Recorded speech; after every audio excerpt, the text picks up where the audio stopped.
अस्सलाम वालेकुम रहमतुल्लाह। Welcome to Bilal Moin channel. अगर आप नए हैं या आपने अभी तक सब्सक्राइब नहीं किया है तो प्लीज़ सब्सक्राइब कर लें और क्लिक कर दें बेल आइकन को भी। आज हम ओमान की कुछ अपडेट डिस्कस करेंगे क्योंकि आपको पता है थर्सडे का दिन काफ़ी ज़्यादा गहमा गहमी और बहुत ज़्यादा अपडेट्स का दिन होता है। सो वीज़ा की अपडेट तो मैंने आपको दे दी थी। तमाम वो लोग जिनके वीज़ा एक्सपायर हो गए वापस नहीं आ सकते, लेकिन उसके साथ मजीद भी कुछ अपडेट्स हैं। लाइक केस भी 500 से ज़्यादा, मतलब 500 प्लस केसेस हुए हैं आज और 10 डेथ हुई हैं आज सल्तनत में। जी हाँ, अब जो अगला रिजल्ट है वो संडे को मैं आपके साथ शेयर करूंगा कि कितना, लेकिन केसेस बढ़ रहे हैं।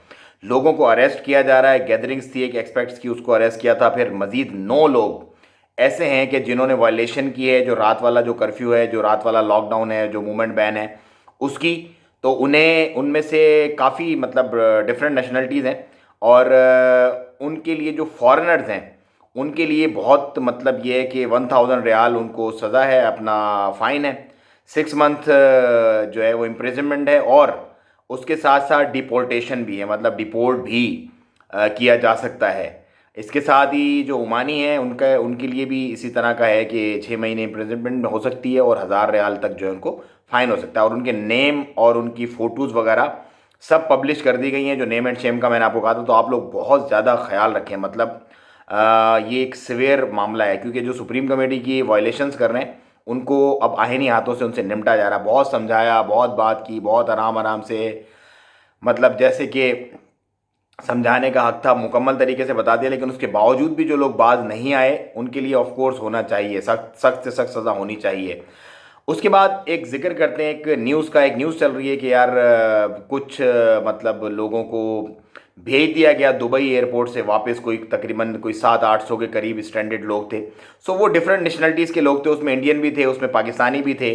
इंडियन एम्बेसी जो है वो इंडिया के लोगों को सपोर्ट कर रही है, पाकिस्तान एम्बेसी जो है वो पाकिस्तान के लोगों को सपोर्ट कर रही है। वहाँ पे उन लोगों का प्रॉब्लम ये था कि वो टूरिस्ट वीज़ा पे गए थे दुबई और दुबई एयरपोर्ट पे उनको एंट्री नहीं मिली अंदर, क्योंकि उनके जो रिक्वायरमेंट है दुबई में एंटर होने के लिए टूरिस्ट वीज़ा पे वो मुकम्मल नहीं थी। लाइक रिक्वायरमेंट ये है कि रिटर्न टिकट होना चाहिए, होटल्स की बुकिंग होनी चाहिए, मीन ऑफ लिविंग होना चाहिए, कुछ कैश पास होना चाहिए। उनके पास ये नहीं था, तो इस वजह से वो लोग स्टैंडर्ड हो गए और उनको कुछ को वापस कर दिया गया, कुछ जो रिक्वायरमेंट पूरी कर रहे थे उनको अंदर भेज दिया गया। सो दोनों नेशनलिटीज़ के मुल्क थे। मैं इस बात को क्यों जोर दे रहा हूँ, क्योंकि कुछ मीडिया हाउसेज हैं यहाँ पे वो एक नेशनलिटी को जो है वो बिल्कुल मतलब ह्यूमिलेशन करने के चक्कर में इस तरह से, लेकिन ऐसा नहीं होना चाहिए।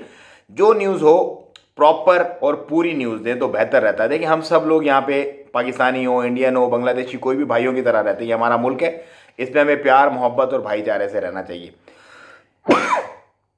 उसके बाद स्पोर्ट्स एक्टिविटीज़ जो हैं वो सस्पेंड हो गई हैं और एक ट्रॉपिकल सिस्टम जो है वो अरेबियन सी की तरफ आ रहा है और उस पर अभी मेट्रोलॉजी जो डिपार्टमेंट है वो उस पर वर्कआउट चल रहा है। उसकी भी मैं आपको अपडेट दूंगा इंशाल्लाह। कल तक वो कहते हैं कि 24 से 48 घंटे में पहुंचेगा वहाँ पे। सो उससे बारिशें होंगी, कहाँ कहाँ होंगी, क्या उसका सेटिंग बनेगी, वो तरतीब मैं आपसे डिस्कस करूँगा। लेकिन बस अपना और अपनों का बहुत ख्याल रखें, वायलेशन मत करें जिस मुल्क में भी आप रहते हैं, और जहाँ भी आप ट्रैवल कर रहे हैं डॉक्यूमेंटेशन पूरी अच्छे तरीके से। मेरा ये ख्याल है उन लोगों को गाइडेंस का प्रॉब्लम होगा, जो लोग बेचारे स्टैंडर्ड हो गए, उनको वैसे ही एजेंट ने बस भेज दिया वहाँ से और अब उनके पैसे भी ज़ाया हो गए और उनके जो ख्वाब थे, जो उनके प्लान्स थे, वो भी सारे टूट गए। सो गाइडेंस ज़िंदगी में बहुत ज़रूरी है। मैं क्या करता हूँ, मैं भी बैठ के आपको सिर्फ गाइड ही करता हूँ यहाँ पे, और बाकी अल्लाह के हुक्म से लोग मिलते हैं। अक्सर मुझे बहुत सारे लोग मिलते हैं, मतलब जो शुक्रिया भी अदा करते हैं, जो मतलब मैं मुझे बहुत अच्छा लगता है जितने भी लोग मुझे देख रहे हैं और जितने जितने लोग मुझे मिलते हैं, मुझे बहुत अच्छा लगता है आपसे मिलना, आपसे बात करना और आपका इस तरह से मोहब्बतें देना। आपकी मोहब्बतों का, आपके प्यार का बहुत शुक्रिया। दुआओं में याद रखिएगा। अस्सलाम वालेकुम।